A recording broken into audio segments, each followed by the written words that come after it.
Pendant que le bombardement se poursuit, l'un des événements les plus notables de ce mois de décembre survient le 17.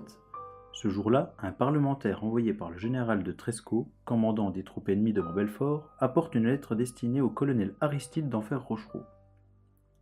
Dans cette lettre, le président de la Confédération suisse informe Aristide d'Enfer-Rochereau qu'il allait tenter d'obtenir du général de Tresco la sortie des vieillards, des femmes et des enfants de la place de Belfort.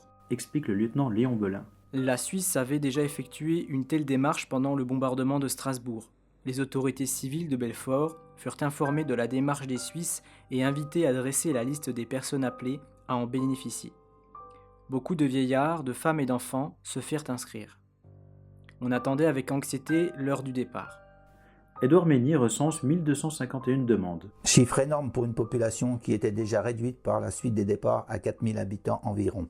Le 19 décembre, le soldat Édouard Doll note dans son journal. On ne parle pas encore du moment où aurait lieu l'armistice de quelques heures pour la sortie des femmes, des enfants et des vieillards. On dit que les Allemands ont fait à cet égard des conditions inacceptables.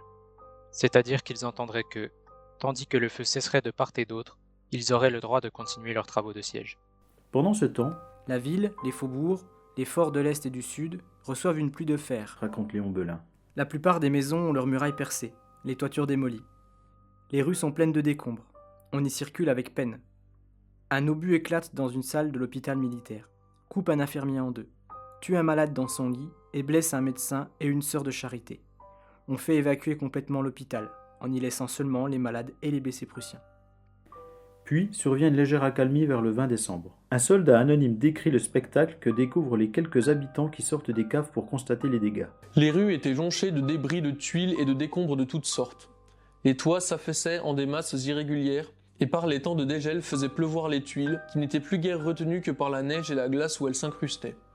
Il est des maisons dont des coins entiers étaient enlevés. Il y en est d'autres qui rappelaient de véritables carcasses, abîmées qu'elles étaient à la fois par le fer et par le feu. Il souligne le sort des habitants confrontés à un genre de vie débilitant et des chagrins concentrés. Entre le jour et la nuit, il n'y avait plus de différence.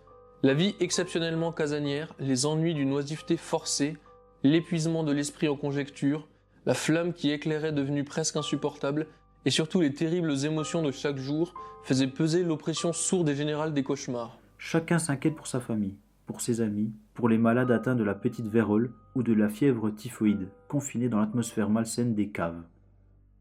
La mort peut vous cueillir à tout moment. Dans la maison du procureur Machina, place d'Armes, 2 domestiques sont tués à l'entrée de la cave par un obus.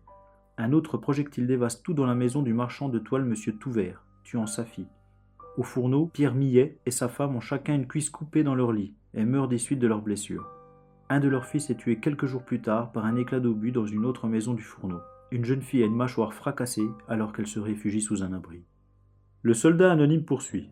Lors même que l'on était en sûreté dans une cave bien voûtée, quand chaque jour amenait un nouvel obus dans la maison, et qu'on entendait par-dessus sa tête de terribles dégringolades, puis qu'en allant par un escalier chancelant, jeter un coup d'œil furtif dans les étages supérieurs, on apercevait des plafonds effondrés, les meubles brisés, les portes disparues, alors le cœur se serrait. Un nuage passait devant les yeux, et on se demandait avec angoisse si réellement la défense n'avait pu mieux faire, si elle ne pouvait pas empêcher l'ennemi d'établir ses batteries si près de la ville, si à cette heure-là on ne pouvait pas les déloger de ses positions.